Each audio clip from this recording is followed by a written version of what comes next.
Hey guys, good day. I'm Tofa, and today I'm going to be walking you through 10 powerful Nmap commands that you need to know as an ethical hacker, whether a beginner or a professional as well.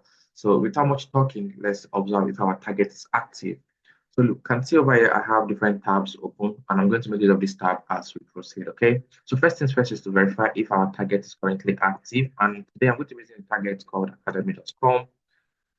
Right, and pinging on this, you can see that we're having 64 bytes from this academy.com, which tells us that this machine is currently active or this target is currently active. Okay. So it's also important to note that you need to run Nmap scan on IP addresses of targets that you have authorized access to. All right. So once we've confirmed that our target is active, what we need to do next is to use Nmap to discover what port is opened on that particular target, either the IP address or the domain.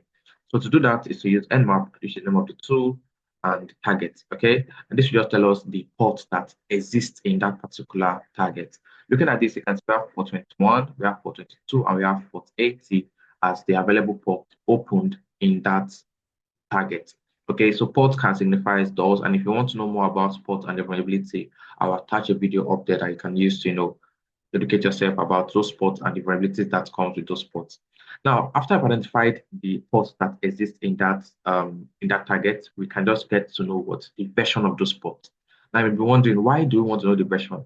Most versions are very outdated and they have what vulnerabilities. And I'm going to introduce you to the switch that you need to know those version numbers relating to that particular port. So the name of the tool again is Nmap, right? Nmap space target, and then we're just going to introduce dash small letter S and capital letter V. This will tell Nmap to detect the service version of that particular port, which you're going to see in a moment from now. Yes, so as you can see, we have the version number for port 21, we have version number for port 22, and we have version number for port 80 as well in this Nmap output. After we confirm the version, Nmap is not this done. Nmap can also go on to tell us the OS that that machine is currently running on, or that target is currently what's running on. The command is nmap space academy.com space dash capital letter O. So this is definitely going to tell us the OS. You can see over here. It says what's running Linux 4.5 or 4.x or 5.x, and you can see more information about the OS. Now, there's a switch I want to introduce you to, which it's also known as basic Nmap scan switch. And this basic Nmap scan switch uses the NSE, which stands for Nmap scripting engine, to discover some basic output in that particular port, which I'm going to show you shortly. Okay, the command has not changed from Nmap space target, and they are going to include what dash small letter S and capital letter C. So this is what the basic scan for Nmap. And remember, I told you it uses what the NSE scan, which is an Nmap scripting engine scan. Now, looking at this here, we have more information than we had before. You can see we have FTP anonymous login allowed over here. We also see that we have version number. We will have a note here. This tells us that there's a note in this port 21. On port 22, you can see we have the SSH host keys. At port 80, it has more like a message telling us that this page definitely does work, right? So that is what the Nmap basic scan does. Remember, I told you that it is what the NSE scan, which is the Nmap scripting engine scan, right? Now, Nmap is basically noisy, but we can definitely tweak it to be stealthy because we want to be as stealthy as possible as an ethical hacker, right? So the switch to make your Nmap scan stealthy has not changed from Nmap space at your target, then space hyphen, small letter s and capital letter S, which is for a stealthy scan. Okay, this switch over here is to make your scan what stealthy as possible, to make it not to reduce the noise. Okay, to definitely reduce the noise. So by default here, Nmap definitely scans for the first 1,000 ports, right? For the first 1,000 ports, but there's a switch that allows you to scan for all the 65,000 ports that there is in an IP address.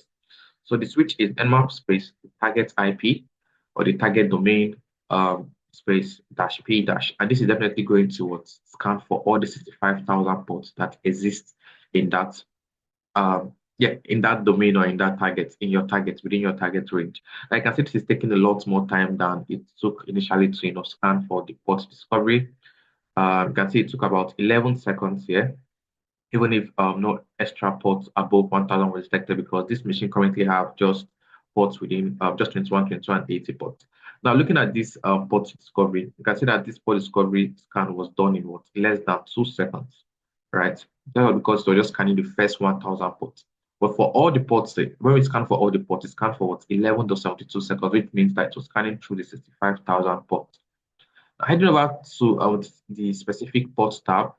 So Nmap is so cool that you can scan for a specific port of a target. Let's say, for instance, we open Nmap space our target and we want to scan for the version number of dash p dash or of port 21.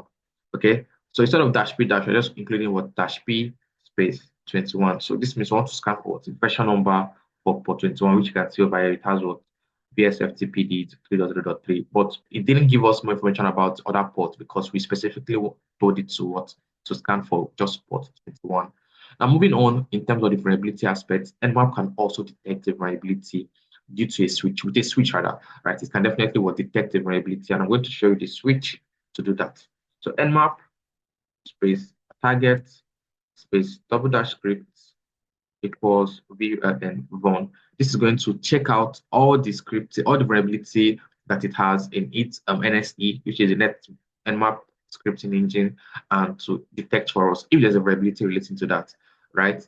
So this is just going to take a moment. And all right, guys, so as you can see, we are here.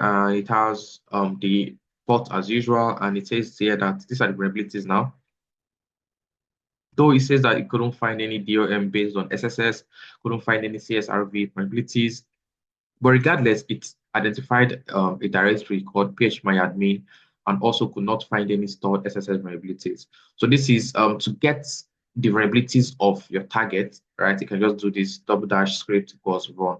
But this is not only the vulnerabilities that exist in this target. Like for instance, when we're scanning the basic scan, we discovered that port 21 has what anonymous FTP login allowed. What this simply means is that you can log into your port 21 with anonymous as the username and anonymous as the password, right? So next is the aggressive Nmap scan. This is a very noisy, very noisy scan. Okay, this is a very noisy scan. I need to highlight that before moving on. So Nmap space our target and then include it dash A. It's very noisy, but it does a lot of cool tasks for us, by the way. So dash A includes the version number, the OS detection, basic scan. Yeah, that's basically what dash A does, right? So you see this in a couple of seconds, and yeah, that is it. So it's also done in 11 seconds. Remember, this is scanning for the first 1,000 ports, right? But it has more extensive scan output, right? So looking at this here, we can see port 21, VSFTPD, open, we can see anonymous FTP allowed, you can see the essential keys for port 52 and more information on port 80 as well, right? So this is definitely what dash A does.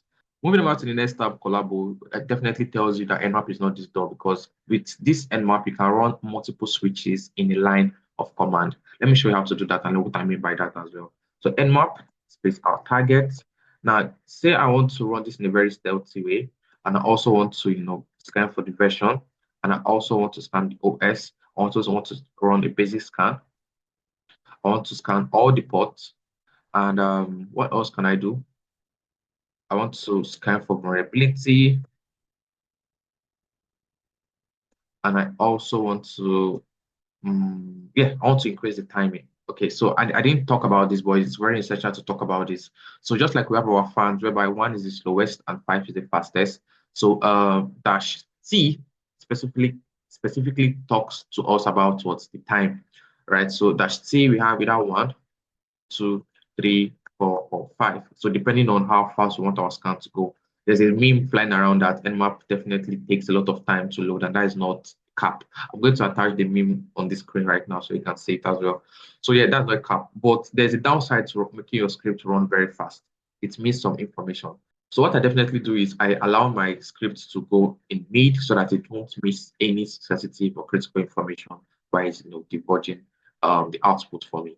So to also save your script, your output to a file, you can just include what the dash on and save it as nmap.txt or any file, any name you want to name it as. Okay, it can be enumeration or scanning. Okay, let's just name it scan.txt. Okay, and that is a very cool way to save your scan. So I'm clicking on enter now. This is going to take a moment. Just while it's loading, let me just tell you what is happening here. So nmap is the name of the tool, academy.com is the target name. We have dash S for stealthy, dash SV for version, dash O for OS, dash SC for basic, dash P dash for all the ports, dash script for vulnerability, dash T3 for timing, and dash ON for saving this the output into what scan.txt. So this is going to take a moment, and I'll be back when it loads. Okay, cheers. One eternity later. Nmap, Nmap, let's go, Nmap, let's go, Nmap. A few moments later. All right, guys, so this is finally done, and it was done in less than a minute, almost a minute, by the way. But let's check out what the scan actually does for us. Okay, you can see a very more extensive scan right here that it has brought out for us. Okay, so now moving on, we can see we have just the scan we ran, and for the first part, we have port 21, we have VSFTPD 3, and so there's some vulnerabilities as well. You can see the CVE, but vulnerabilities that exist for that version number, right? So moving on to the port 22, you can see some vulnerabilities as well that exist for port 22. Even if port 22 normally has an exploitation of what does normally brute forcing. Heading back to port 80, we have some vulnerabilities. So even if it says you couldn't find any CSRV vulnerabilities, and they go on to list some CVE. All right. So yeah, is there anything else I need to highlight? Just to pinpoint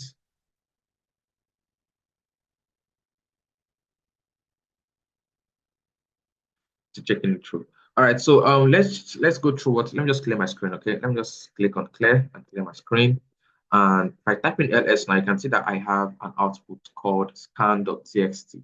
This is what I was telling you about what dash o n does in an nmap scan, right? Scan.txt, if I should click on cat scan.txt, you can see that I have the same output that I did have when I ran the nmap scan, okay? So it's very important to know that nmap does not what hack systems. It reveals what is exposed in that particular target. So if something is vulnerable, it's because it was left open.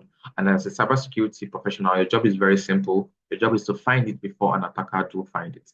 So thank you guys for being with me, and I remain Tofa, and I hope to see you in my next video where I'll be exploring some ethical hacking insights and keeping you updated in the ethical hacking world. Cheers, guys. Peace out for now.